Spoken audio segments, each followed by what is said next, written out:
already aware that we have started this series of media interaction with respective board members on the sectoral briefing. ROBs and RUBs, the subject also comes under jurisdiction, station development, and issues all pertaining to construction in the railway setup, okay, so that we can respond them. I just introduced that we have additional member Mr. Narayanan, we have additional member Works, Mr. Rajkumar, and we have Land and Amenities Advisor, and we have ED Works, Mr. Duteja. So this is the team from Civil Directorate and the other officials. Northern Railway, you know, for his Udhampur-Katra line, we all enjoy. We had gone there. It was he, you know, next in completing that line. It was a very important achievement. And during his tenure here as member engineering, which is the highest ever since independence. So with that. नमस्कार। वैसे तो अनिल जी ने आपको मोटे तौर पे बता ही दिया कि क्या क्या चीज़ें मेरी जुरिस्डिक्शन में आती हैं, और एक छोटा सा जो ओवरव्यू मैं आपको देना चाहूँगा सिस्टम के बारे में। कई भ्रांतियाँ भी हैं। तो सबसे पहली चीज़ तो यह है कि जब भारत आज़ाद हुआ तो at that point of time we had about 54,000 kilometre of track. आमतौर से यह कहा जाता है कि हमने उसके बाद ऐड बहुत कम किया। तो एक चीज़ रहती है रूट का मतलब कि हम यहाँ से दिल्ली से जैसे अम्बाला जाते हैं तो रूट है 200 किलोमीटर। तो रूट हमने जो ऐड किया तो 2014 के अंत तक वो हो गया 65,808 kilometre broad gauge total. But जो इम्पॉर्टेंट चीज़ है कि ये एक नई लाइन डालना अपने आप में काफ़ी आसान भी है। मुश्किल आती है जब हम डबलिंग करते हैं, मुश्किल आती है जब हम थर्ड लाइन डालते हैं, मुश्किल आती है जब हम गेज कन्वर्जन करते हैं। तो जो हमने टोटल वृद्धि हुई है दैट इज़ आज की डेट में 1,16,800 किलोमीटर ट्रैक बना है। और ब्रॉड गेज ट्रैक्स जो हैं उनकी बढ़ोतरी जो हुई है वो अब 2.5 गुना हो गया है। अगर उस टाइम 100 था तो आज की डेट में 250 है। 42,013 किलोमीटर थे 1951 में, आज 1,07,000 किलोमीटर से भी ऊपर है। सो अपने आप में जो एफर्ट चलता रहा और उसी की बदौलत आज हम बड़े with lot of pride we can say कि we have joined that 1 billion tonne club also. We are one of the 4 nations and passenger which we carry they are more than the population of the globe every year. और China से भी 25-30% हम passenger भी ज़्यादा carry करते हैं। तो ये संभव इसीलिए हो सका कि ट्रैक ऐड हुए हैं, पर कहीं ना कहीं वो जो स्टैटिस्टिक्स के जो हेर फेर में वो उजागर नहीं हो पाई। अभी अनिल जी ने आपको बताया कि पिछले साल हमने कितना काम किया है। अब फोकस है और काम करके कमीशन करने का, कंप्लीट करने का नहीं, कमीशन करने का। कमीशन करने का मतलब कि लाइन ना केवल पूरी हो जाए पर उसके ऊपर गाड़ी भी तुरंत दौड़ने लगे। उसमें मुझे बताते हुए बड़ी खुशी हो रही है कि पिछला साल एक इसमें बिल्कुल मील का पत्थर साबित हुआ और तकरीबन हमने 2000 किलोमीटर लाइनें, जिसमें न्यू लाइन भी हैं, डबलिंग भी हैं और गेज कन्वर्जन भी हैं, ये हमने पिछले साल कमीशन की हैं। और जिसमें कि जो बहुत इम्पॉर्टेंट थे, जो अगर साल के शुरू से देखा जाए तो उधमपुर कटरा था, जहाँ की हमने माता वैष्णो देवी श्राइन को we connected it with the rest of the country. Meghalaya को हम जो है रेलवे नेटवर्क पे लेकर आए बाय कमीशनिंग दुधनोई मेहंदी पथार।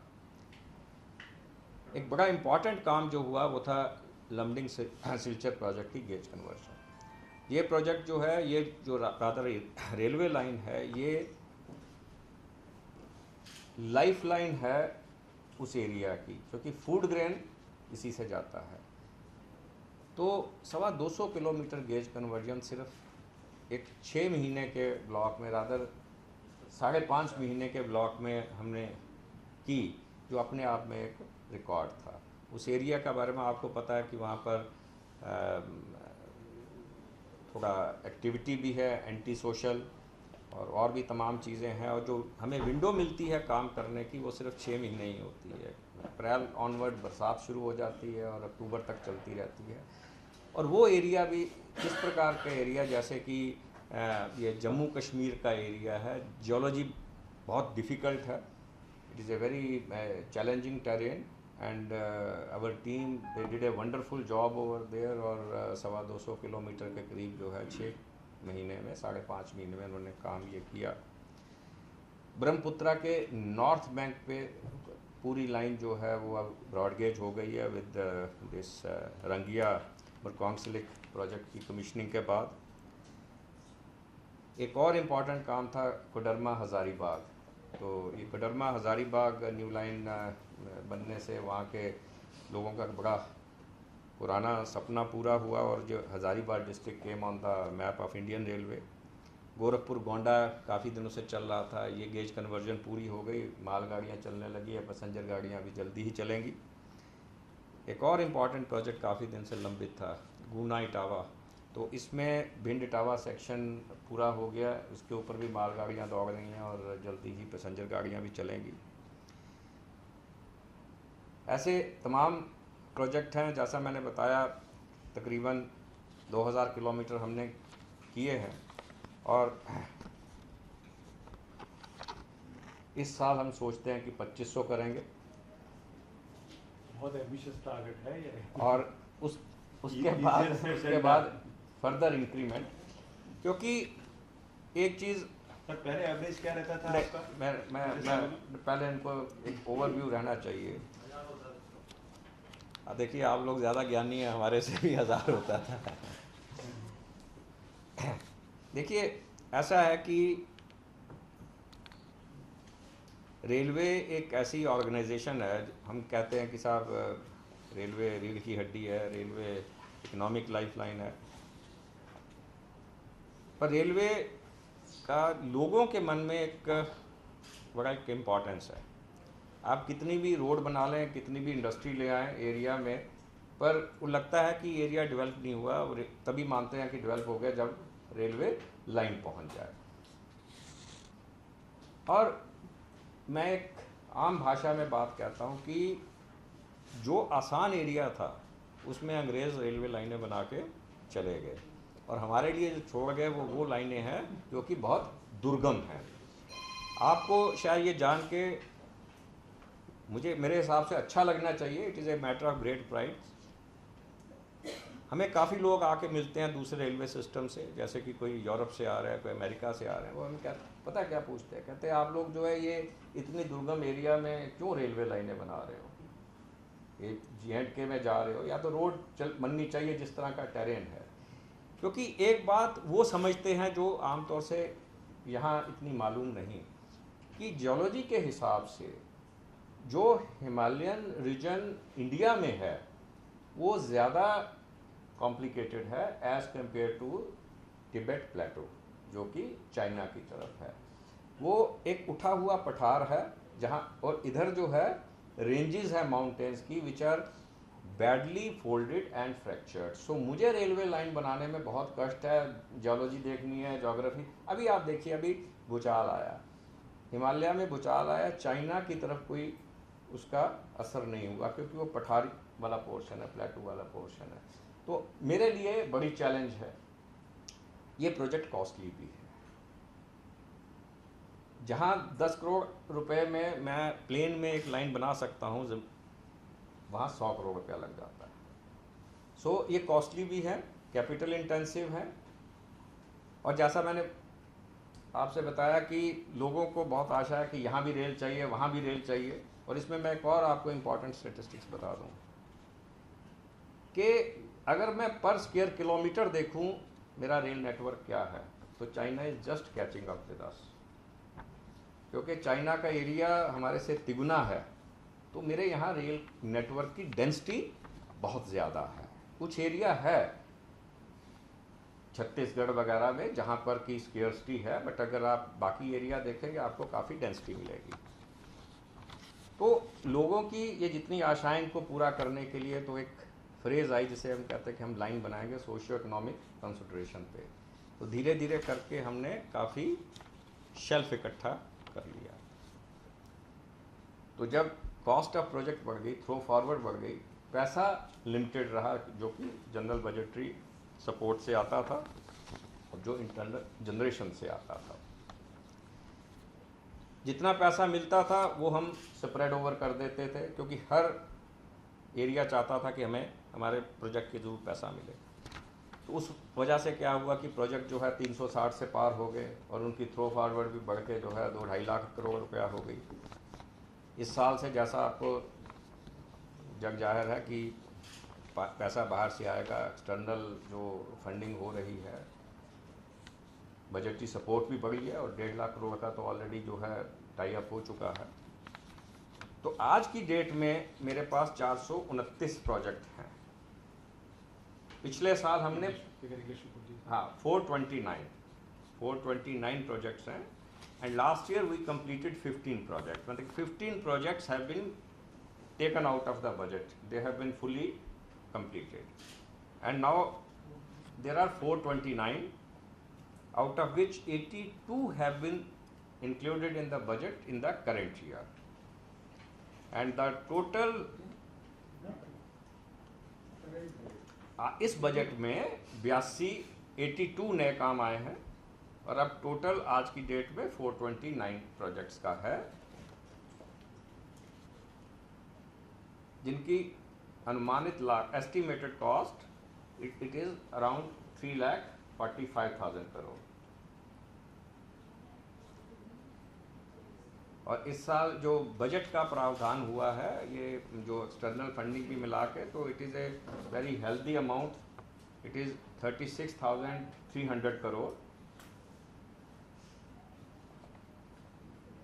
तो अब हम ये मान के चलते हैं कि अगर ये इसी हिसाब से फंडिंग होती रही, जो कि गवर्नमेंट का अब एक्शन प्लान है, तो you will see significant improvement in the commissioning of the work. So that is why as I said कि इस साल जो है मेरा टारगेट अब 2500 किलोमीटर का है, अगले साल बढ़ा के उसको जो है हम सोचते हैं कि 3000 किया जाएगा, उसके बाद 3500 है, और हम ये सोच के चलते हैं कि सन 2020 तक 17,200 किलोमीटर हम नेटवर्क और ऐड करेंगे, 17,200 किलोमीटर बाय द ईयर 2020।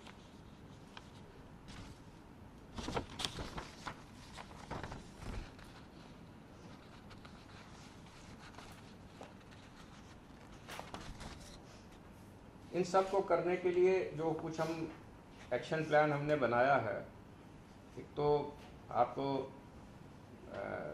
पता होगा कि general managers they have been empowered, उनको we have enhanced their powers, more delegation is there so that they can sanction the estimates etc. at their level. We are also shortly bringing in the concept of what is called engineering procurement contract, जो कि बड़े contract रहेंगे in a kind of turnkey manner, so that the project delivery can be faster. This has been possible because now we know that what is going to be the pattern of funding in the next 3-4 years. Any particular project normally takes 3 to 4 years. So if we know that what is going to be the funding pattern, so then we can do a better job, we can have EPC contracts, and that is what we are going to do now. इसमें जो एक और बड़ी भारी facilitation हुई है, that is the number of steps which were involved in the environmental clearance for the new lines, जो forestry clearance होती थी और इस तरह की clearances होती थी। तो नई सरकार ने जितने भी स्टेप लिए उससे काफ़ी सहूलियत मिली है, और बहुत सारे हमारे जो लंबित प्रोजेक्ट थे उनमें we have been able to get the clearances. So this will further pave the way for faster delivery. और जो इस साल प्रोजेक्ट सैंक्शन हुए हैं उसमें भी हमें लगता है कि काफ़ी में हमने अभी सर्वे कर लिया है। यहाँ हमारे जो तमाम अधिकारी हैं, यहाँ भी हमने एक सिस्टम चेंज किया है। आगे जो है कागज़ जो नए प्रोजेक्ट आते थे उनकी फाइलें जो है वो रिपोर्टें फाइल पे घूमती थी। So we have now instituted a committee system so that all the clearances are given in a very fast time and 10-15 दिन में जो प्रोसेस आगे 5-6 महीने लगा लेता था, कभी साल भी लग सकता था, so that has now been, it will be compressed in about 15 days time. So these are the important steps which have been taken to see that the delivery is faster.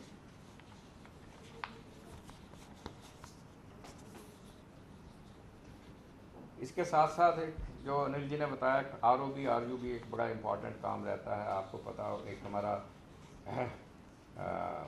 M है that in the near future we should be able to remove all the unmanned level crossings. पिछले 5 साल में तकरीबन 6000 level crossing हमने unmanned हटाए हैं और अभी 10,440 के करीब बाकी हैं। इनमें लगभग 3000 तो हैं मीटर गेज पे और 7500 हैं ब्रॉड गेज पे। तो हमारी पॉलिसी ये है कि ब्रॉड गेज के हम अभी हटा देंगे और मीटर गेज के जब गेज कन्वर्जन होगी उसके साथ हटेंगे। मुझे बताते हुए बड़ी खुशी हो रही है कि ये जो 7500 ब्रॉड गेज के अनमैन्ड लेवल क्रॉसिंग है, इनकी सैंक्शनिंग के वर्क सारे इस साल सैंक्शन कर दिए गए। अब कोई बचा नहीं है, अब सिर्फ थोड़ा धन का प्रबंध किया जा रहा है और इसके लिए हमने फाइनेंस मिनिस्ट्री में एक SRSF एक स्पेशल फंड का प्रस्ताव भेजा है 30,000 करोड़ रुपये का, 30,000 करोड़ का, so that we can liquidate all this the unmanned level crossing on the broad gauge in the next couple of year. अगर हमें ये पैसा मिल जाता है SRSF के through, will be able to remove within a very short time of about 2 years। मेरे पास इस टाइम तकरीबन 1400 आरओबी हैं। आपको पता है कि अर्बनाइजेशन हो रही है, लोगों के पास गाड़ियां और आ रही हैं, हर आदमी चाहता है कि क्रॉसिंग की सहूलियत रहे, वो फाटक हट के उसकी जगह वो पुल बने। तो तकरीबन 14,000 तो आरओबी हैं और 5,500 आरयूबी हैं। तो इसके लिए काफ़ी धन चाहिए, 30,000 करोड़ धन चाहिए, जिसका जैसे मैंने बताया हमने SRSF के लिए भी रिक्वेस्ट की है। बट एक जो इम्पॉर्टेंट चीज़ है, इसमें हमारी जो प्रगति काफ़ी अच्छी हो रही है। पिछले साल जो है तकरीबन 1150 1150 level crossings we eliminated, 185 ROB बने हैं, 920 आरयूबी बने हैं। Can you repeat it? It is RUB road under bridges 923, ROB is 185, 1148 unmanned level crossings we have eliminated, and 310 manned crossings also we eliminated. तो इस साल भी जो है हमारा टारगेट अच्छा है। थोड़ा इसमें जो पैसा हमें आता है एक्चुअली वो आता है from a percentage of the petrol and diesel cess, so that amount is about 1600 crore. We have been promised more amount this year and as I told you we have already requested the government for creation of SRSF, so we want that these works they should be completed as quickly as possible. Here I will like to apprise you of another initiative which is on the anvil. आज जब हम कोई भी नई line बनाते हैं तो मैं ये कहता हूँ कि एक तो हम 2 शहरों को जोड़ते हैं, पर हम वो शायद स्टेट को या इलाके को डिवाइड कर देते हैं, क्योंकि जो रेलवे लाइन बनती है वो कहीं ना कहीं एक दीवार का भी काम करती है दोनों एरियाज़ के बीच में, और फाटक बनाने पड़ते हैं, आरयूबी बनेंगे, आरओबी बनेंगे, वो तमाम चीज़ें रहती हैं। ज़मीन की कीमत भी काफ़ी ज़्यादा होने वाली है। तो अब हमारा फोकस ये रहेगा कि जहाँ तक पॉसिबल है नए ट्रैक वायडक्ट पे बनेंगे। ताकि इसमें ना तो एलिवेटेड ट्रैक बने। उसमें फ़ायदे क्या हैं कि नंबर एक तो कोई ज़मीन मुझे बहुत कम चाहिए, सिर्फ खंबे की ज़मीन चाहिए। दूसरी बात, कोई पुल, आरओबी, आरयूबी कुछ नहीं बनाना होगा।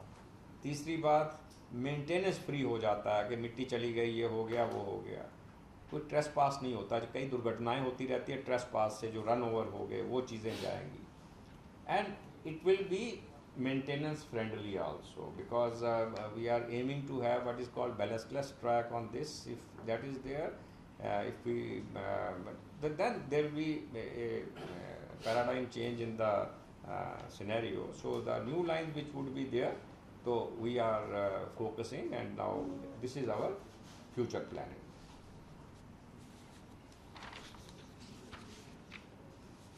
एक चीज़ कुछ लैंड के बारे में कही जाती है, इसमें भी कटरा में बैलेंस फ्री है ट्रैक, जितनी भी टनल्स बनी हैं वहाँ पर वो बैलेस्ट, वो उसमें बैलेस्टलेस है, बिना गिट्टी के है। आपने सुना होगा जो एक वहाँ पर पीर पंजाल के अक्रॉस 11 किलोमीटर लंबी टनल बनी है, which is the longest transportation tunnel in the country.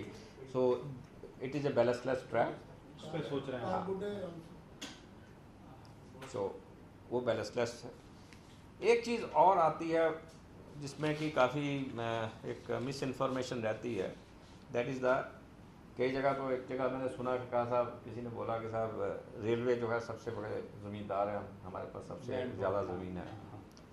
तो अगर आप बिल्कुल स्टैटिस्टिक्स के हिसाब से बात करें तो भी गलत है, क्योंकि हम नंबर 2 पे हैं। नंबर 1 पे जो है वो है डिफेंस। पर हम उसी तरह के ज़िम्मेदार हैं कि मेरे पास एक घर तो है, पर घर में तो रहना है ना मैंने, तो मेरे पास ज़मीन तो है ज़रूर 4,59,000 हेक्टेयर, पर वो जो 4,59,000 hectare, and out of that more than 90% is directly under my assets. That is the railway tracks, the embankments, the bridges, the yards, the colonies, the factories. So almost more than 90% is under that.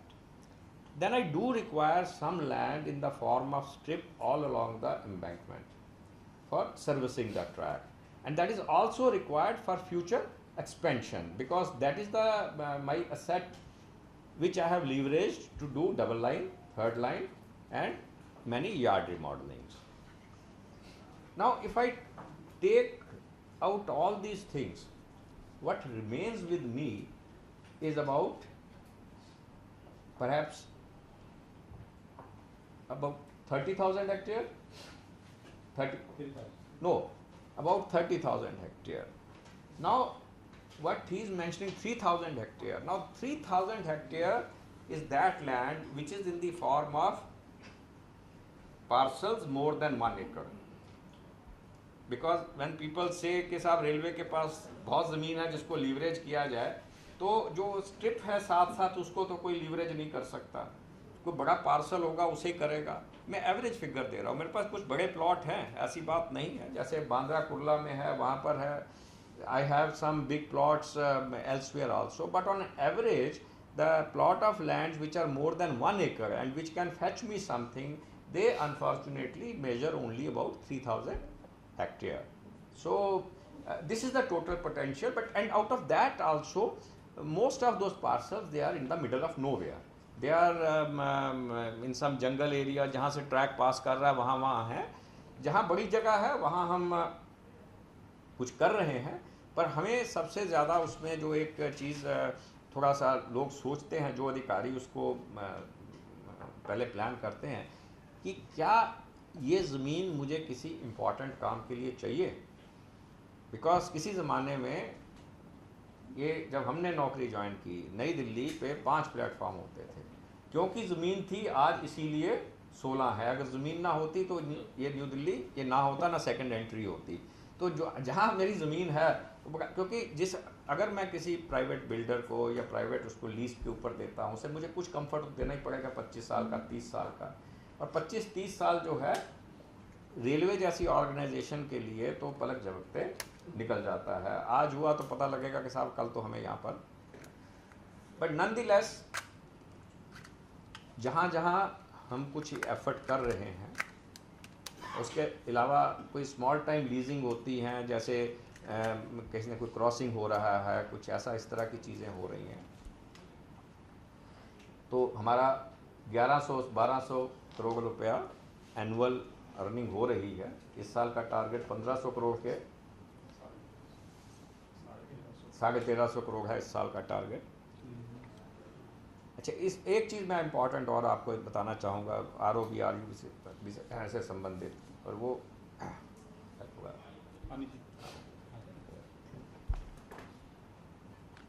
ROB और RUB जो हमारे हैं, specially जो ROB जो NHAI के साथ बनते थे, तो इसमें काफ़ी लंबा एक प्रोसेस रहता था। जब वहाँ से नक्शा आता था, हम चेक करते थे, बजट बनता था, ये होता था, फिर हमारे यहाँ तमाम क्लियरेंसेस, तो कभी कभी तो 2-2.5 साल लग जाते थे उन क्लियरेंसेस में। तो 6-8 महीने पहले एक MOU साइन हुआ है NHAI से, तो उसके अंतर्गत अब ये सारा प्रोसेस ऑनलाइन हो गया है, और जो प्रोसेस 2-2.5 साल लगते थे, अब उसका वो 60 दिन में वो क्लियरेंसेस तमाम पूरी हो जाएंगी, जिससे हमें लगता है कि काम भी जल्दी होगा, पैसा भी बचेगा और लोगों को सहूलियत भी जल्दी मिलेगी। ये प्रोसेस स्टार्ट हो चुका हुआ है। कुछ इनिशियल हिकअप्स है, क्योंकि जब सिस्टम चेंज होता है यूज़र को थोड़ी दिक्कत आती है, but this has been a major achievement. इसी के साथ एक मेजर अचीवमेंट और थी, जो कि अभी एक सुखद आश्चर्य भी हुआ हमें जब प्रधानमंत्री जी ने अपने मथुरा वाले भाषण में वो बात बोली। वो ये थी कि रेलवे लाइन के अक्रॉस लोगों को कोई बिजली का तार लेके जाना है, कोई पानी का कनेक्शन लेके जाना है, कोई सीवर लाइन लेके जानी है, इस पे काफ़ी डिले होता था, और तकरीबन 3100 केसेस लंबित थे आज से, ये जून के महीने में पिछले साल। उसके ऊपर एक मुहिम चलाई गई, और ये मुहिम ही नहीं, अब परमानेंट प्रोसेस हो गया, ये भी ऑनलाइन कर दिया गया है कि वो उसमें अर्जी भी ऑनलाइन होगी, और हम सब। तो आज की डेट में हमारे पास सिर्फ 550 केसेस हैं, क्योंकि 2900 पिछले साल आए, तो तकरीबन 4500 केसेस जो है वो भी क्लियर हुए। और अब अगर फॉर्मेलिटी पूरी कर देती है द अदर पार्टी, तो the whole process takes about a month and a half. So this also has been a major achievement. इसका आइडिया नहीं था आप लोगों को, ये वाला सेकंड ये but मथुरा में he mentioned this, but you can appreciate this was a major irritant, because as I mentioned earlier also, a lot of water supply schemes are coming around all over the place. What electrification की स्कीमें आ रही हैं, sewer line की स्कीमें आ रही हैं, and necessarily they have to cross the railway line. तो मैं इसमें समय लगता था, और काफ़ी समय लगता था, सालों साल, तो रेल का ये कोर एक्टिविटी नहीं थी। तो वो हमने उसको भी ऑनलाइन कर दिया है, उसका भी पोर्टल ऑनलाइन कर दिया है, वो अर्जी भी ऑनलाइन भरेगा, वो करेगा, प्रोसेस हमने स्ट्रीमलाइन कर दिया है। और जो कि इसमें 2-2 साल पुराने बड़े केस थे पिछले जून में, जो मैंने आपको नंबर बताया है तकरीबन 4100 का, ये 3900 का, और फिर जो इस साल आए, तो सारे मिला के अभी जो है आज की डेट में जो है 550-540 के करीब केस बाकी हैं, और वो भी आते जाते रहते, क्योंकि इतना तो वो रहेगा। But this has been one major achievement. एक स्टेशन डेवलपमेंट की बात होती है, तो स्टेशन डेवलपमेंट कई प्रकार से होता है। एक तो हम नॉर्मल पैसेंजर एमेनिटी मोड में करते हैं, तो पैसेंजर एमेनिटी मोड में भी जो है इस साल हमने काफ़ी धन मुहैया कराया है। पिछले साल 1048 करोड़ का बजट था, इस साल 1748 करोड़ किया है, तो जिससे कि स्टेशनों पे जो सहूलतें हैं वो मुहैया कराई जा सके। जो कुछ मेजर इनिशिएटिव हैं, एक तो है कि हमने तकरीबन 650 स्टेशनों के ऊपर नए टॉयलेट बनाने का एक प्लान बनाया है इस साल में। ये 650 इस साल का टारगेट है, जो है बड़ी इंटेंसिव और एक्सटेंसिव मॉनिटरिंग चल रही है, और काम शुरू हो चुका है। ये कोशिश करेंगे कि 650 से भी ऊपर किए जाए। एक जो इम्पॉर्टेंट स्टेशन है, उनके ऊपर बेंचेस लगाए जा रहे हैं MP लैड फंड के थ्रू, तो वो भी तमाम जो सांसद हैं उनसे बात करके तो स्टेशन आइडेंटिफाई कर लिए गए हैं और this exercise also will be completed during the year. कई सांसदों ने they have come forward to make funds available. जैसा मैंने पहले कहा, एक्चुअली जो रेल से संबंधित काम हैं उनकी विजिबिलिटी बहुत रहती है और इसके चलते हुए आरयूबी के लिए बहुत सांसद सामने आए, बिकॉज आप समझ सकते हैं कि जब एक आरयूबी बनता है तो आरयूबी कई गांवों को जोड़ता है, तो उसका जो इम्पैक्ट आता है वो बहुत ज़्यादा रहता है। तो आरयूबी इज़ वन आइटम जिसके ऊपर काफ़ी उत्साहित रहते हैं एमपी लेड फंड्स को शेयर करने में। और ये जो है बेंचेस पे आए हैं। एक हमने स्कीम और लॉन्च की है और वो स्कीम है कि we now encourage any NGO, any trust, any charitable institution, corporate, even individual to come forward and he may adopt a station or he may participate in the development of the station. इसकी guidelines पूरी detail बन गई है। इसकी not only बन गई है, इसका हमने जो हमारे हाई कमीशंस और एम्बेसीज हैं अब्रॉड उनको भी भेजा है, क्योंकि देयर में भी लॉट ऑफ एनआरआईज जो किसी यूपी पंजाब उसके कहीं गांव से गए हैं और जो उनका गांव का स्टेशन बड़ा छोटा है and they may have an emotional attachment and he उनको जो है 2 करोड़ रुपया देना आसान है, पर वहाँ पर जो है they can have that satisfaction that they did something for the station of. So this is an exercise and I hope इसमें सर कोई आया है अभी तक? नहीं, वो अभी लगे हुए हैं हाँ, बिकॉज थोड़ा सा ऐसा है। इसमें कॉर्पोरेट्स भी हैं। कारपोरेट भी आ सकते हैं। इसमें एनजीओज भी हैं, ट्रस्ट भी हैं, कारपोरेट भी हैं। तो हम तो एक्चुअली जब एक चेंज होती है, चेंज को शुरू होने में थोड़ा टाइम लगता है। मोदी जी ने अपना स्टेशन लिया है कि नहीं जहाँ जाएंगे हम रेलवे को स्टेशन अपने आप में ठीक है वैसे। ऐसा है। अब एक बात बताओ, आपको लगता है कि अब तक उस स्टेशन को इस तरह की किसी चीज़ की आवश्यकता भी रह गई होगी? वो तो पहले से ही रेलवे ने उसको पंजाब में तो अपना रेलवे का फंड कट जाएगा। विकास तो निरंतर होता है। नाराई काफी। देखिए ऐसा है कि जो आप एक बात देखिए, मेरे जो स्टेशन हैं जहाँ जहाँ बने हुए हैं ऐसी ऐसी जगह बने होंगे जहाँ आसपास पीने का पानी नहीं है, स्टेशन पे उपलब्ध रहता है। कभी कभी हम स्पेशल रन करते हैं उसके लिए, तो कहीं अच्छा भी लगता है बट मतलब कि बोझ ज़्यादा आ जाता है। मेरे railway station they act as night shelter also. लोग वहाँ आके जो है कई तो 4-4, 6-6 घंटे पहले आ जाए। आप तो सब दिल्ली वाले हो, आपको पता है छठ पूजा में क्या होता है, आपको पता है कि दिवाली के आसपास क्या होता है। तो जो ये फैसिलिटीज़ हमारे पास हैं इनकी अपकीप और आर्गुमेंटेशन, इसमें जितना भी धन आ जाए कम है। तो मैं तो खर्चूंगा ही खर्चूंगा। इसमें कुछ स्टेशन चिन्हित किए हैं क्या कि हम गोद उनको गोद ले सकते हैं? ये अभी जो है State wise अभी एक जो cabinet note is on the move, वो जिस दिन क्लियर हो जाएगा will put them all on the net. ये नेट के ऊपर डाल दिए जाएंगे एंड इनवाइटिंग पीपल। मेरा ज़्यादा फोकस जो है 2 तरह से है। एक तो डीआरएम और जीएम से कहा जा रहा है कि जब भी कोई जैसे इंडस्ट्रियलिस्ट आता है, काम पड़ता है साहब हमें साइडिंग चाहिए, तो उनको पर्चा थमा देना चाहिए कि साहब आप इसमें पार्टिसिपेट कर सकते हैं।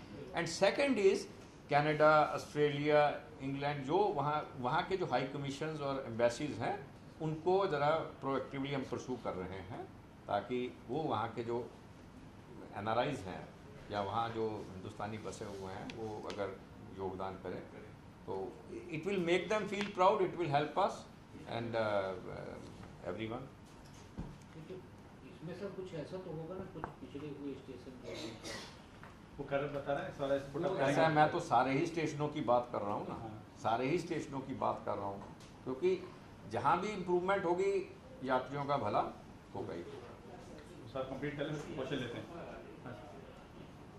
काफ़ी इंफॉर्मेटिव चीज़ें हैं जो एक चीज़ जो है आपने वो सुना होगा, world class station, redevelopment of station की बात होती रहती है, उसमें तमाम जो है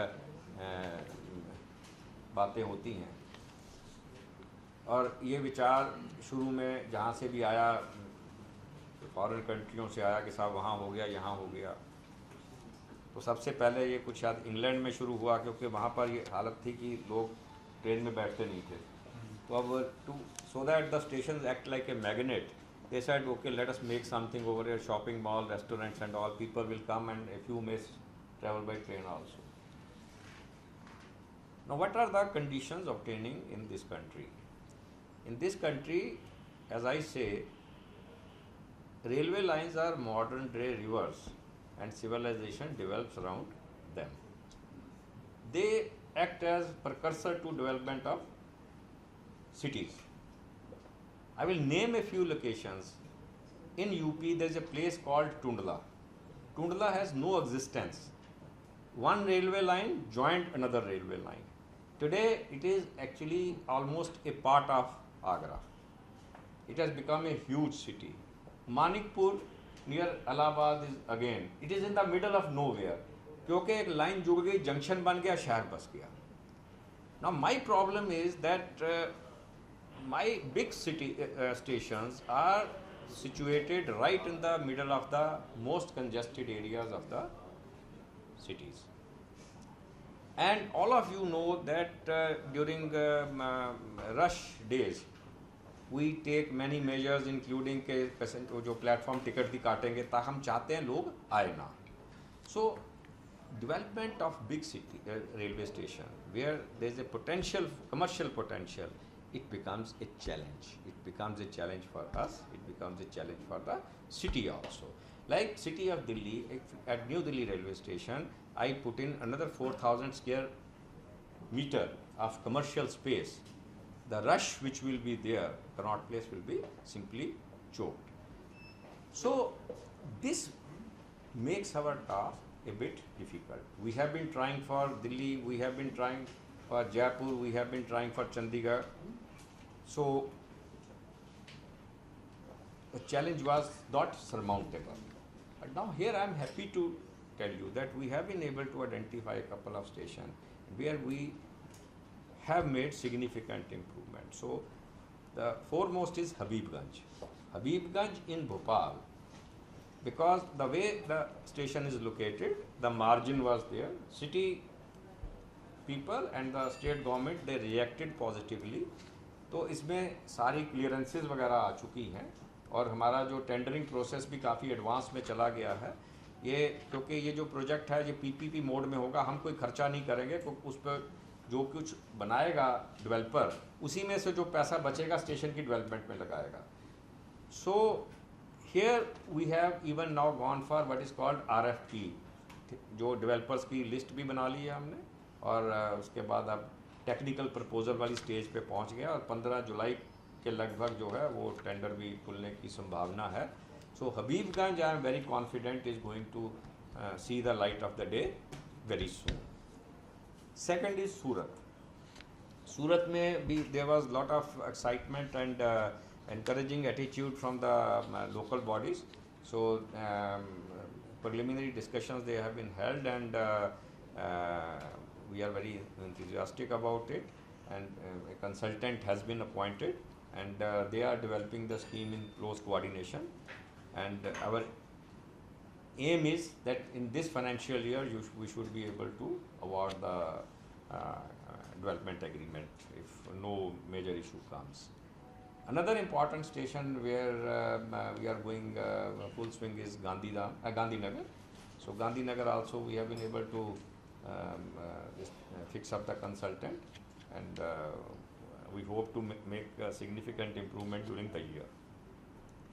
दिल्ली में आनंद विहार और बिजवासन के लिए we have got preliminary in principle clearance from the UTPAC. तो ये कुछ तमाम स्टेशन हैं 5-6. तो अब हम ये फोकस कर रहे हैं कि पहले ज़रा इनके ऊपर काम करके इनको आगे बढ़ा दिया जाए, ताकि उसके बाद they will act like catalyst for the others also. एक इम्पॉर्टेंट जो इनिशिएटिव और है जो इस बजट में अनाउंस हुआ है, that is development of satellite terminals. Now what are these satellite terminals? ये आपको बहुत पूछते रहते हैं sir.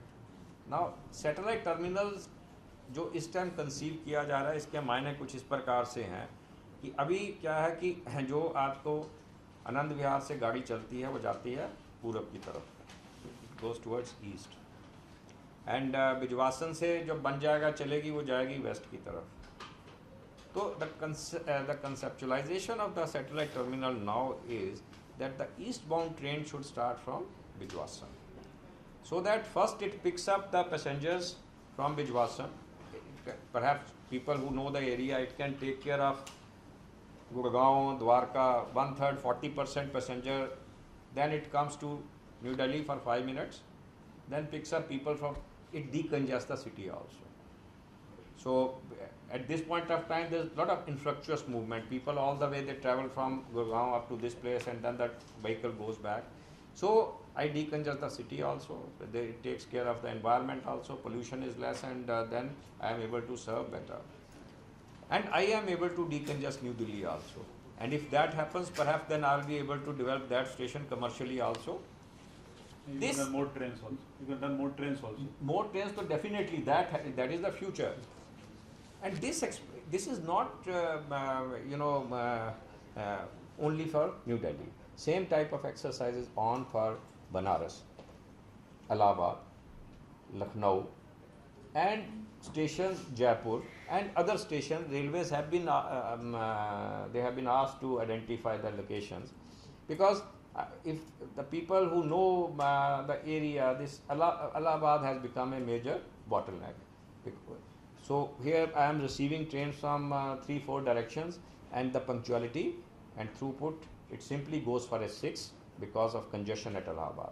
So development of terminals at Allahabad and Banaras. Banaras also, it is the same problem, because I am having single line sections over there, and there are crisscross movements. So we are going to develop Varanasi city, we are going to develop Manduadi, we are going to develop Varanasi Kent. So already works have been sanctioned, a few works would be sanctioned. But this concept of satellite terminals, where the train would be starting from the other direction, passing through the city, and then going away, we are going to develop all over the place. एक और जो important चीज़ है जो हमारे से संबंधित, that is the tracks. ये ट्रैक एक ऐसी चीज़ है, मैं हमेशा कहता हूँ कि जितने भी रिसोर्सेज ट्रेन चलाने में लगते हैं, वो हर रिसोर्स को कभी ना कभी छुट्टी मिलती है, कभी ना कभी वो घर जाता है, कभी ना कभी वो अस्पताल जाता है। इंजन भी जाता है अस्पताल में, वर्कशॉप कहते हैं उसको, कहीं शेड में जाएगा। पर ये ट्रैक ऐसी चीज़ है जो कि सदा वहीं रहती है और उसको कोई छुट्टी नहीं मिलती। So this is the most extensively used asset, and unlike any other railway system, developed railway system anywhere, where I get huge blocks. अब चाइना की बात करते हैं, जापान की बात है, कुछ जापानीज़ लोग आए हुए थे जापानीज़ रेलवे के, तो वो कहने लगे कि साहब आप ये काम जो है जब रात को 5 घंटे ट्रैफिक बंद होता तब करिएगा। हमने कहा भैया यहाँ 5 घंटे नहीं होता, यहाँ तो 5-10 मिनट ढूंढने पड़ते हैं। सो ट्रैक की जो मेंटेनेंस और रिन्यूअल, ये बड़ा एक इम्पॉर्टेंट मुद्दा है।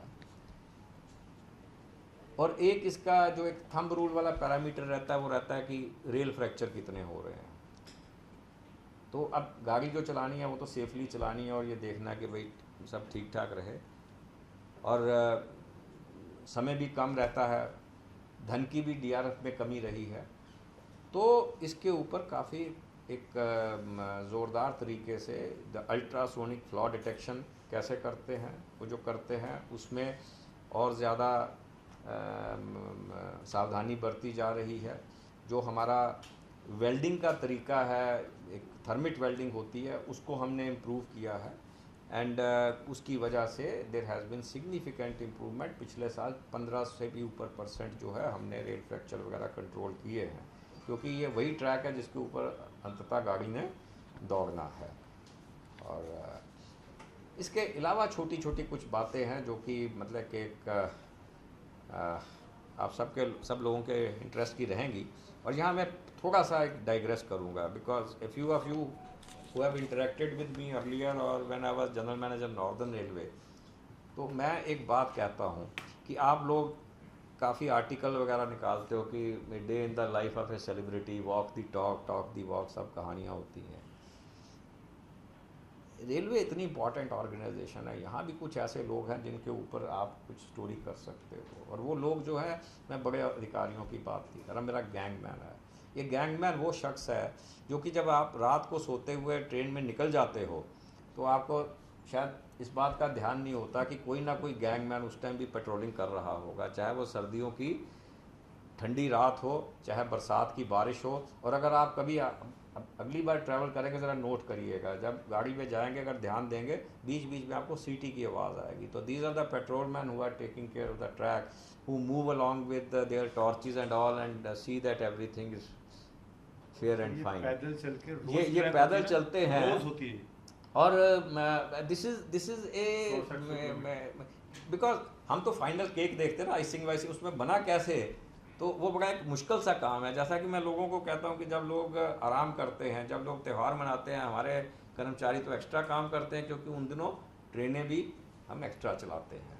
And we have lot many people, beat gangman, beat drivers, beat all these people who have never been to their families on eve of Holi or Diwali।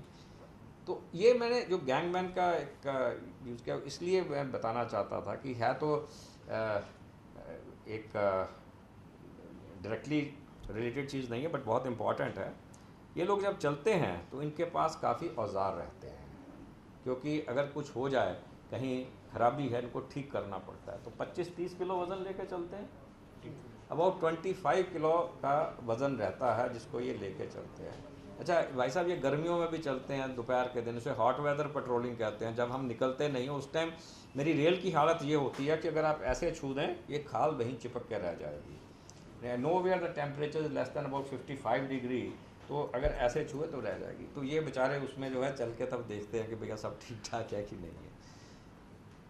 सर्दियों में इनको हम एक मोटा सा कोट भी दे देते हैं, वो भी 10 किलो का रहता होगा, बड़ा भारी रहता है। तो हमने एक मुहिम चलाई है कि इनके जो सामान है उसका वज़न कैसे कम किया जाए। तो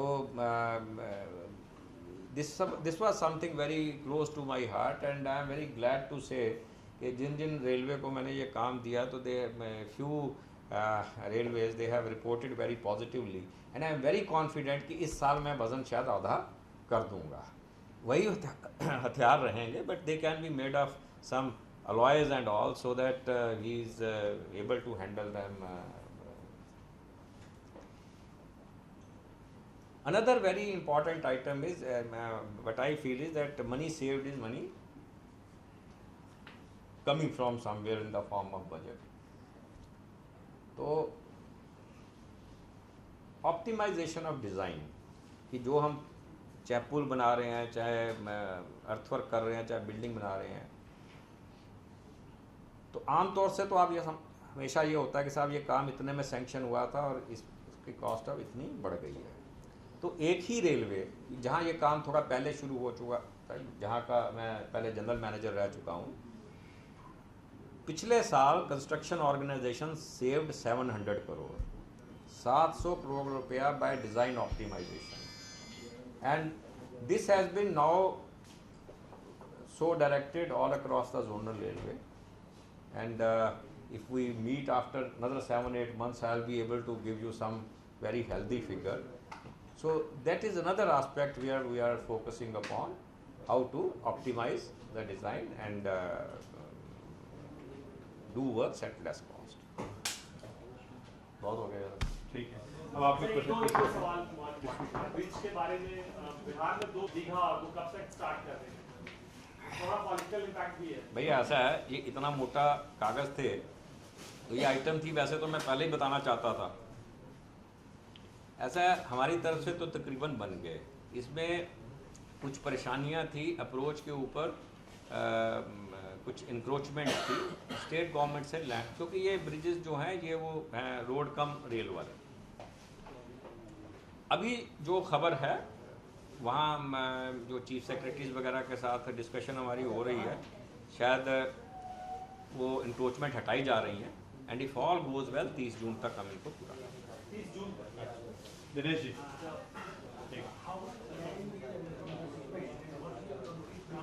सर, गतिमान एक्सप्रेस है बताते हैं। अभी एनक्रोचमेंट का क्वेश्चन, इसके बाद आपका क्वेश्चन लेते हैं। हाँ, एनक्रोचमेंट का क्या स्टेटस है? 900 हेक्टेयर है इस टाइम, तकरीबन 900 हेक्टेयर है। आवाज़ नहीं करो भाई। 900 हेक्टेयर है। और पिछले कुछ सालों में कितनी हटाई है आपने? कितने? एनक्रोचमेंट देखिए, जो इंक्रोचमेंट, जो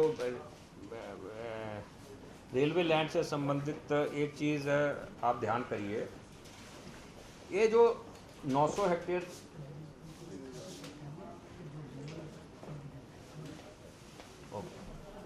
और ये जो ये पुलों का टारगेट था, ये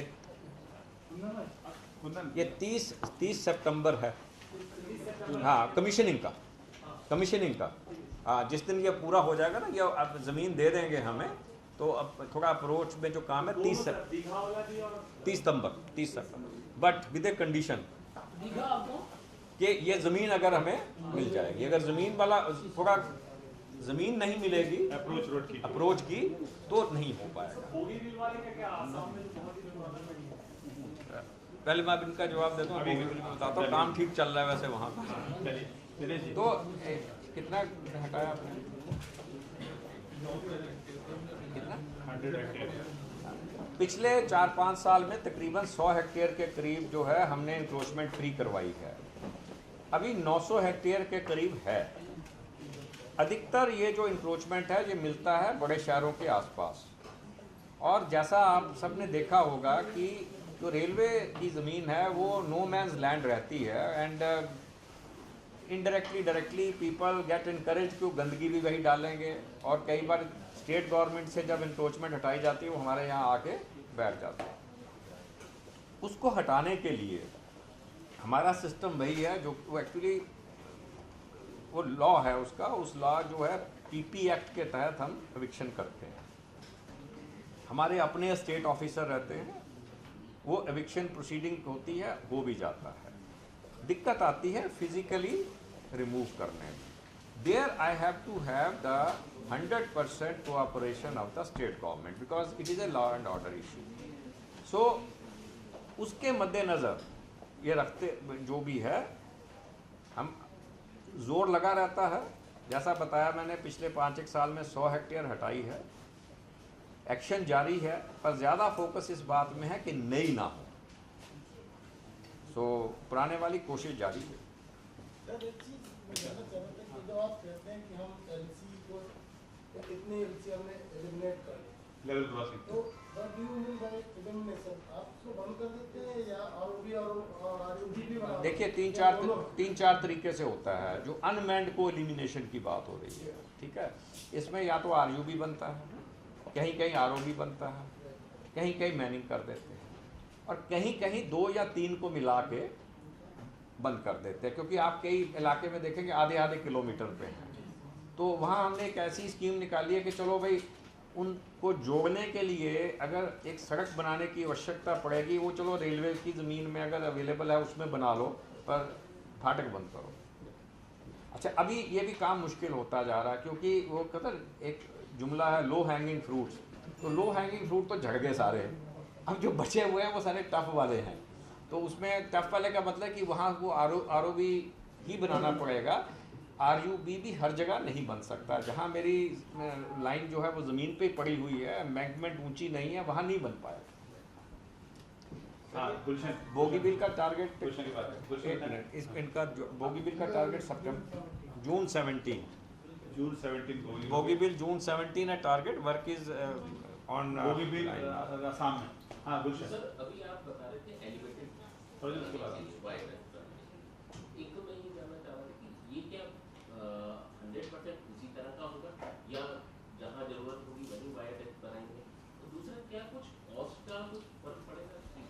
मैंने 2 बातों का जिक्र किया था। ऐसा है कि क्योंकि अभी जो हम काम जिस तरीके से कर रहे हैं वो महंगा होता जा रहा है। नंबर 1, लैंड की कॉस्ट बहुत ज़्यादा हो रही है। लैंड की कॉस्ट जो है चौगनी होने लगी है, तो वो अपने आप में। उसके अलावा मिट्टी भी अधिकतर स्टेट में it has been declared as minor mineral. मिट्टी तो ले आनी ही मुश्किल हो जाती है, और मिट्टी आज इतना जैसे हर जगह तो एग्रीकल्चर हो रही है, तो मिट्टी आपने तो मिट्टी भी महंगी चल रही है। उसके बाद इनडायरेक्ट कॉस्ट, मुझे हर जगह फाटक बनाने हैं।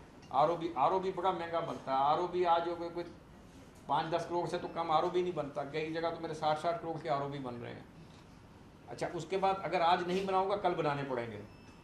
फिर ट्रेसपास है, अच्छा एक्सीडेंट्स हैं, उसके अलावा जो उसकी मेंटेनेंस है, और तीसरी जो एक इम्पॉर्टेंट चीज़ है जो मेरा जो फ्यूचर सोच है, मैं 3 करोड़ क्यूबिक मीटर बैलेस्ट हर साल खर्च करता हूँ, तो ये लाइनों में लगती है। इसमें से 1 करोड़ क्यूबिक मीटर जो बैलेस्ट है वो घिस जाती है, तो 1 करोड़ क्यूबिक मीटर बैलेस्ट जो है वो एक पहाड़ के माफिक है। वो अल्लाह मियाँ रोज़ नहीं बनाता, तो कहीं तो मुझे नेचर को भी कंजर्व करना है। तो अगर मैं देखता हूँ तो तकरीबन 8-9 मीटर पे इनका रेट बराबर हो जाता है, और उसके बाद छुट्टी, देन इट इज़ टोटली, मतलब I have connected the 2 cities and I have not separated the people also. तो उसके नीचे जितनी मर्जी रोड बनती रहे, जो मर्जी बनता रहे। सरोज आप पूछना चाह रहे हैं? तो आपने कोई प्रोजेक्ट सरोज कुछ पूछना चाह रहे हैं? सरोज एक मिनट, आशीष उड़ा। दिल्ली आगरा वाला जो CRS क्लियरेंस है, उसको लोग सब जानना चाहते हैं। आपका सब्जेक्ट है? चलिए, ये सब्जेक्ट सर का नहीं है, लेकिन आपके ट्रैक से रिलेटेड कोई इशू बताना चाहें उसमें? दिल्ली आगरा में ट्रैक में जो इक्विपमेंट्स किए हैं, वैसे ऐसा है, आजकल भारतवर्ष में पूर्णतः आज़ादी है, कोई भी कुछ बोल सकता है। ऐसा है, जो जहाँ तक मुझे ध्यान है, जो इश्यूज थे वो मैं जितनी भी EDC जी को ज़रा बुलवा देना, जो कंडोनेशन वगैरह थी वो दे दी गई हुई हैं। तो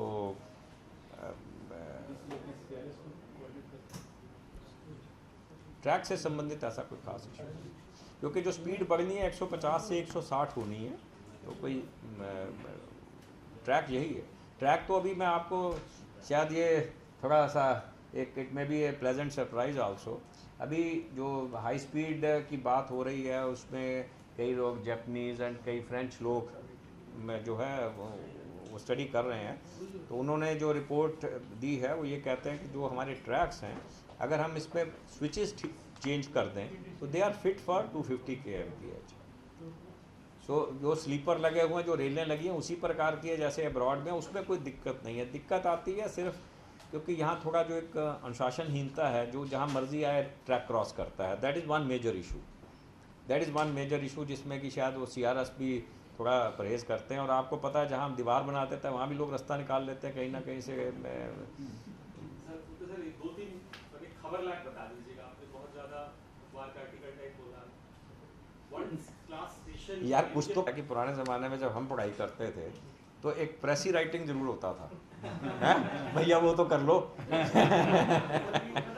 सुनील, एक मिनट सुनील। अच्छा सुनो,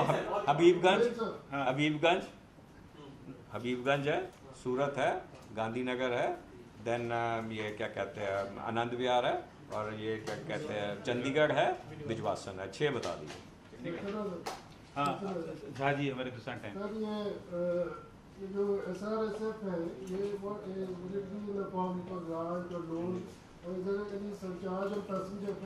नहीं, जो ये जो SRSF होता है, it is a kind of one time grant which is non lapsable. Normally क्या होता है, जो हर साल हमें पैसा मिलता है उसी साल खर्च करना होता है। तो ये वाला जो फंड है, ये इसका मतलब कि हमें वो पैसा मिल जाएगा। वो हो सकता है कि 1-2 खेप में मिले, पर वो जो मिल जाएगा, अगर मान लो मुझे 1000 करोड़ मिला इस साल, और अगर मैं नहीं उसको खर्च कर पाता, 900 करता हूँ, तो 100 मेरे पास रहेगा। और उसका एक समय सीमा रहेगी कि 5 साल में या 4 साल में हमने सारा काम खत्म कर दिया। पहले भी मिली हुई है। कोई पैसेंजर फेयर्स पे कोई सरचार्ज पे कोई नहीं, मैं नॉट पिछली बार नहीं, इस SRSF का और उससे आप कोई पैसेंजर फेयर के साथ कोई कनेक्शन नहीं। ये सुनील आप पूछना चाह रहे हैं? सर एलिवेटेड ट्रैक वाले पे हम आ रहे थे, कुछ चिन्हित किया नहीं कि कहाँ से बनेगा, अभी बनाएंगे बाद में बनाएंगे? नहीं, अभी जो है, मतलब we have told all the CEOs that they should. ऐसा देखो, जो अभी मान लो जहाँ सर्वे हो चुका है, लैंड एक्वायर कर ली है, वहाँ कुछ इशू आ सकता है। बट जहाँ पर अभी बिल्कुल प्लानिंग स्टेज पे है, तो एक जैसे हमारी लाइन है ये चंडीगढ़ से क्या कहते हैं बद्दी, चंडीगढ़ बद्दी, सो दैट इज़ वन लाइन जिसके ऊपर किया जा रहा है। तो हमारी खबर मिल गई पंजाब केसरी वाला है। अच्छा चंडीगढ़ में। हाँ पूछो। Sir, about the AC2 projects that have been included in the budget, मतलब I could hear that. तो उसमें कोई land issue नहीं है, आपने बोला कि उसमें नहीं, अधिकतर जो वो हैं because as you know that मेरे जो HDN रूट है हाई डेंसिटी नेटवर्क वाला, दैट इज़ टोटली चोक। तो ये जितने भी प्रोजेक्ट हैं इसमें ऑलमोस्ट ऑल ऑफ देम, एक आधे को छोड़ के, they pertain to doubling and this thing. So उसमें ये कहीं वी डू नॉट एक्सपेक्ट और एंटीसिपेट, अगर कोई होगा तो बहुत छोटा होगा which we can circumvent by doing some retaining wall और something. okay, and the cost to be, I mean the cost is 36,300 crore. किसकी? ये जो 82 36,000 करोड़ इस साल की एलोकेशन है सारे कामों की, न्यू लाइन डबलिंग और गेज कन्वर्जन। सर ये कंप्लीट हो जाएगा 82 इस साल? नहीं, देखिए कोई भी प्रोजेक्ट है जो इस तरह के जो प्रोजेक्ट है, they take 3 to 4 years if funding is assured. So at this point of time the scenario is that funding is assured and we are moving with the same assumption, and as I said, इसके लिए हम tendering का system भी शायद EPC contract करने जा रहे हैं which will be kind of turnkey, so with assured funding and with land being land issue not being there. Environmental नहीं, इसमें जो है वो इशू भी जो है हमारी जो बातचीत चल रही है एनवायरनमेंट मिनिस्ट्री से कि double line gauge conversion they would be exempted hopefully. basically encumbrance free land वो तो चाहिए, उसके बगैर तो ओके सर। दूसरा जस्ट ये पॉइंट था कि आपने जो SRSS का जो बात किया, आप जो बोले कि ये ग्रांट की तरफ से दिया जाएगा, अर्लियर इट वाज नहीं, ये मैं ये नहीं कह रहा दिया जाएगा, मैं ग्रांट, इट्स योर प्रपोजल। हाँ मैं ग्रांट की तरह मैं मांग रहा हूँ। Hopefully you'll get it. So it is spread over how many years? Like 5 years? Is that? ऐसा है, अभी हमने प्रपोजल भेजा हुआ है and normally it is 4 to 5 years, Yeah. It is 4 to 5 years। Or last time, since it did involve a cess on a particular ticket, both on the passenger and the freight side, तो इस बार बोल रहे हैं without, हमने तो without ही कह के भेजा। अच्छा, alright sir. मधुरेन। सर आपने जो वर्ल्ड क्लास प्लेटफॉर्म्स की बात की, स्टेशन की बात की, दो चीजें हैं, एक तो क्या क्या बदलाव उस पर देखने को मिलेंगे और दूसरा क्या उसके लिए कोई डेडलाइन? देखिए ऐसा है कि पहली बात तो वर्ल्ड क्लास स्टेशन, ये फ्रेज़ मैंने नहीं कॉइन की, और मैं तो हमेशा ये कहता हूँ कि मतलब वर्ल्ड क्लास का क्या मतलब, हम बनाएंगे, लोगों को कॉपी करना चाहिए। हमें कहीं दिक्कत रहती है, कहीं और कहीं हुआ है, हम भी तो कुछ कर सकते हैं ना जो और कॉपी करेंगे। तो यहाँ इशू ये है कि मेरा स्टेशन, अगर आप कहीं फॉरेन के स्टेशन देखिए तो आपका जो बॉम्बे VT स्टेशन है, इस जैसे स्टेशन शायद ही बहुत कम मिलेंगे आप, अधिकतर तो बड़े रूडिमेंट्री टाइप के स्टेशन हैं, बहुत रूडिमेंट्री टाइप के स्टेशन है। आप मैं एक I always like to share this kind of information. अगर आपको कभी वहाँ बाहर जाने का मौका नहीं मिला तो एक वो पिक्चर कई बार आती है मिस्टर बीन्स हॉलीडे, वो देखना। तो उसमें वो जो ट्रेन जर्नी है वो है ऑन द TGV रूट, और उस TGV रूट के ऊपर just see the kind of station which are there. वो उसी तरह के स्टेशन है जिस तरह के हमारे वो रास्ते के स्टेशन रहते हैं, कोई उसके ऊपर कवर और प्लेटफॉर्म नहीं मिलेगा, कोई कुछ नहीं मिलेगा।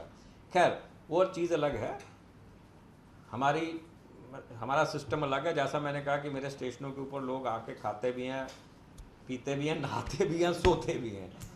तो जानवर भी मानते हैं। जानवर भी मानते हैं, और कई जगह वो जो स्मगल करने के लिए चिड़िया विड़िया भी रखते हैं।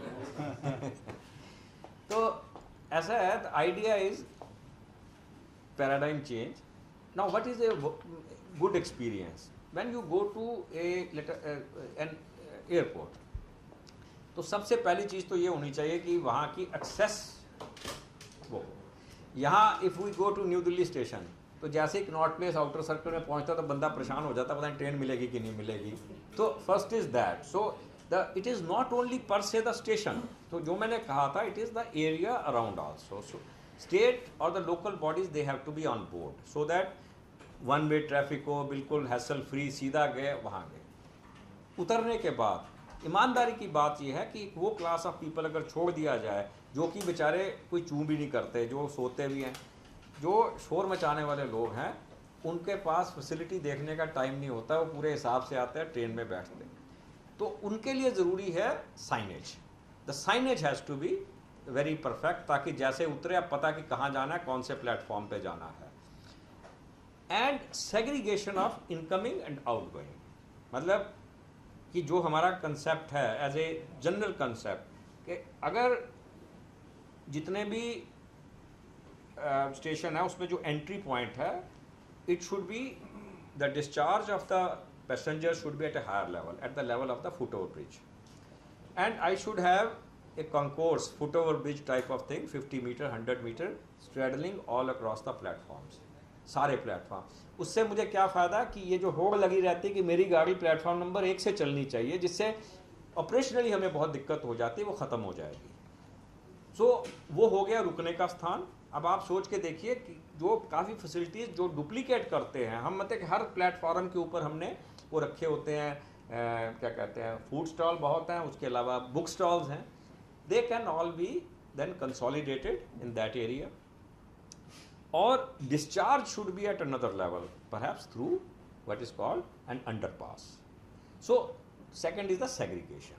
तो मोटा मोटा जो हम कह सकते हैं कि one is the accessibility of the station, good signage and segregation of the incoming and outgoing. ये तीन तो मूलभूत हैं। उसके अलावा तो प्लेटफॉर्म जितना बेटर कर सके, प्लेटफॉर्म शेल्टर हम चेंज करना चाहते हैं, मतलब इस तरह का शेल्टर हो कि जो पूरा, जहाँ अभी पानी वानी भी गिरता है, जब आप चढ़ने जहाँ बरसात हो रही हो तो even platform shelter is there, you get wet, तो उसके लिए न्यू प्लेटफॉर्म शेल्टर, ये तमाम चीज़ें हैं।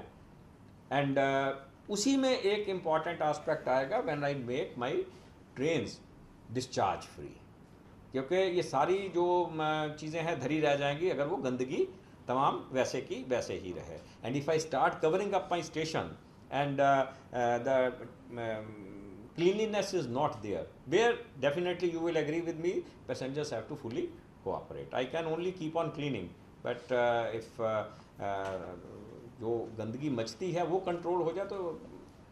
सर इसी से जुड़ा एक और जो आपने कहा कि लास्ट क्वेश्चन गोद लेना है दरअसल, उसमें क्या कॉन्सेप्ट है?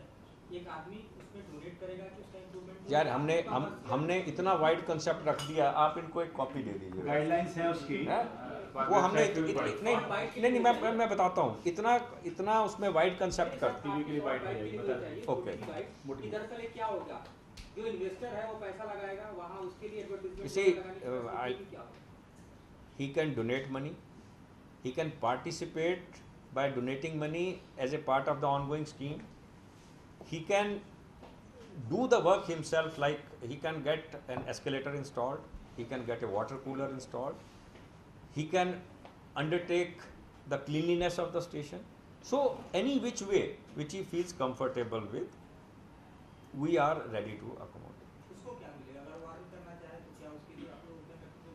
You see, this particular scheme, the way it has been, this particular scheme I am talking about, here we are only seeking the participation. There are other schemes where that on PPP mode and all, like Bhopal, Habibganj, like this Surat and all, there we are going for what you are saying, that he will be earning also, and whatever is then left over from that, my station development will be funded out of the surplus. So he will earn his share. Here we are actually seeking this is a, I'll say something like a social this thing. So is this a one-time payment that is sought, or there are schemes which require? Hey, आपकी मर्जी है. Like a few of the people, this industrialists from Ghaziabad, they said that they are ready to fix fans. तो पंखे आप लगा दीजिए, cooler लगा दीजिए, भाई जो भी. You see, if I have a scheme, like if I am installing an escalator and somebody says, okay, I'll fund 50% of it, that is also good enough. So, Ministry को ऐसा whatever whosoever has funded, will it carry that industry or that person or that trust? Sir ऐसा कोई proposal आपके पास है या आपको गुप्त दान करने वाले भी बहुत होते हैं ना. हाँ सभी लास्ट क्वेश्चन खत्म कर रेलवे स्टेशन को जो मेट्रो स्टेशन नई दिल्ली पे और नई दिल्ली स्टेशन ऐसा है ना, उन्होंने कुछ प्रपोज किया ना हमारे पास आया, सिर्फ इन्हीं भाई लोगों के अखबारों में पढ़ ऐसा कोई थैंक यू इसके वो तो नेगलेक्ट होता है।